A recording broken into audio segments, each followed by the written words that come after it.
In the car on our way right now to go see the new Robin Hood, and I have no expectations for this movie whatsoever. None of the trailers have really won me over, and really it looks like it could go 50-50 for me. It can either be incredibly good or just really bad with nothing in the middle. So I don't know. I'm going with an open mind because, we go to movies to be entertained, so we'll see. Let's talk about it.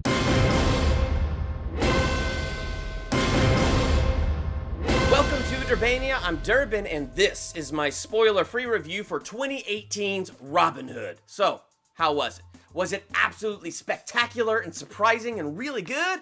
Or was it just total crap?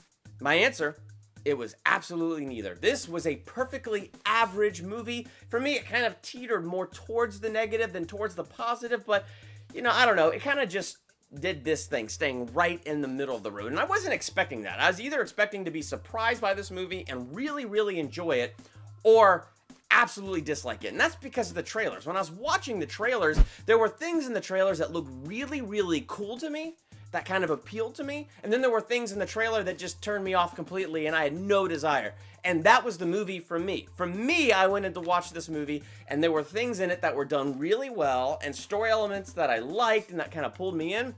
And then there was a whole bunch of stuff that I could have absolutely cared less about. So some of the good, I liked Taron Egerton as Robin Hood. I liked Jamie Foxx as John. And what's interesting is when they dive into John's character, I feel like they went an interesting route with his character. So I thought, okay, nice little exploration, doing things a little bit different, and I enjoyed Jamie Foxx's performance in that. Taron Egerton, I think he brought some of that charisma that he has in Kingsman, and he brought it to that role, so he actually made the role of Robin Hood, like, really, really cool.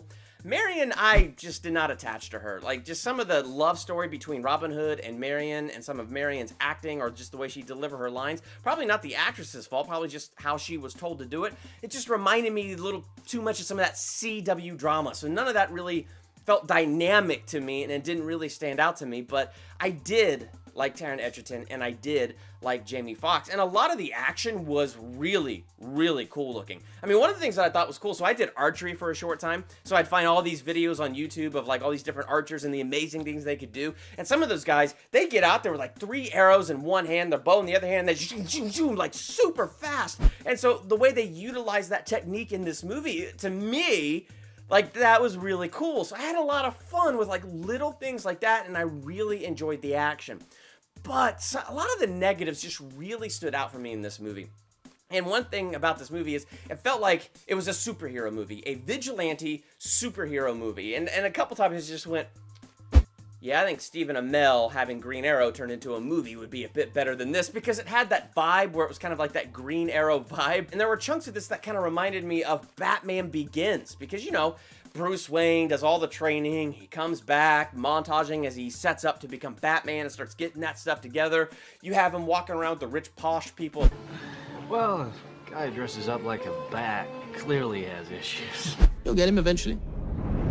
So there were a few things where it's like, okay, so you're paralleling that, I think, intentionally, because that's the vibe you want to go for. This is like medieval times, and this is your superhero of that time. Okay, I get that. I love superheroes.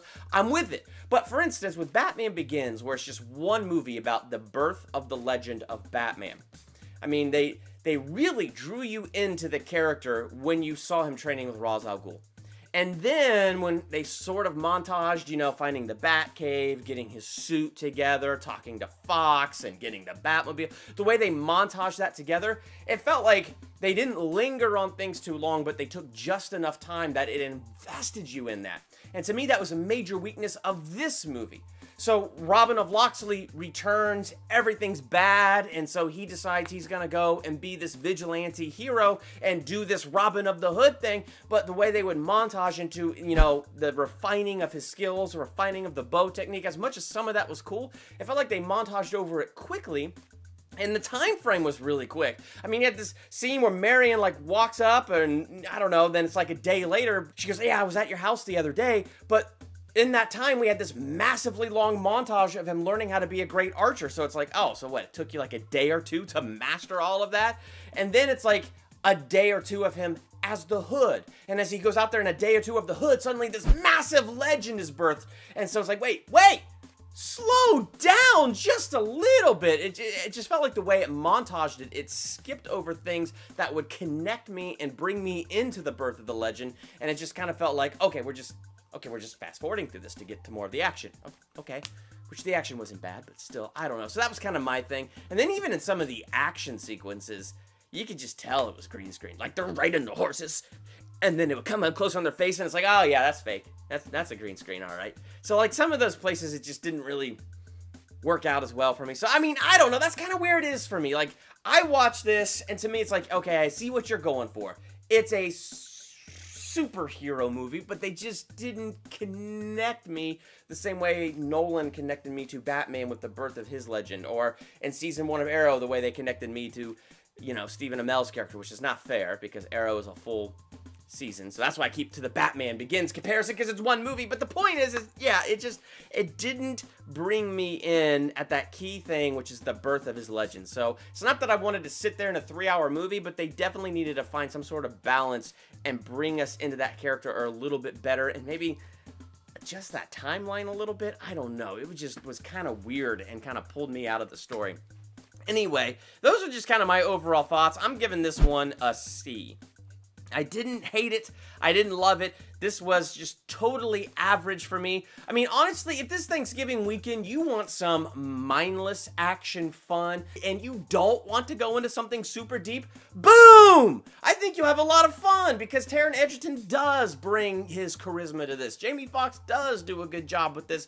Sure, there's some weak things, but if you are going in with the expectation of, look, I just want some fun Robin Hood, bow and arrow shooting action, oh yeah, you're gonna have a good time with that.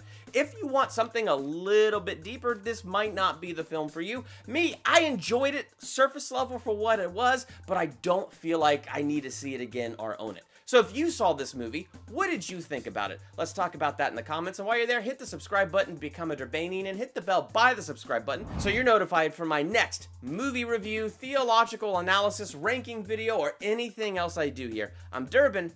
Thanks for checking out Durbania.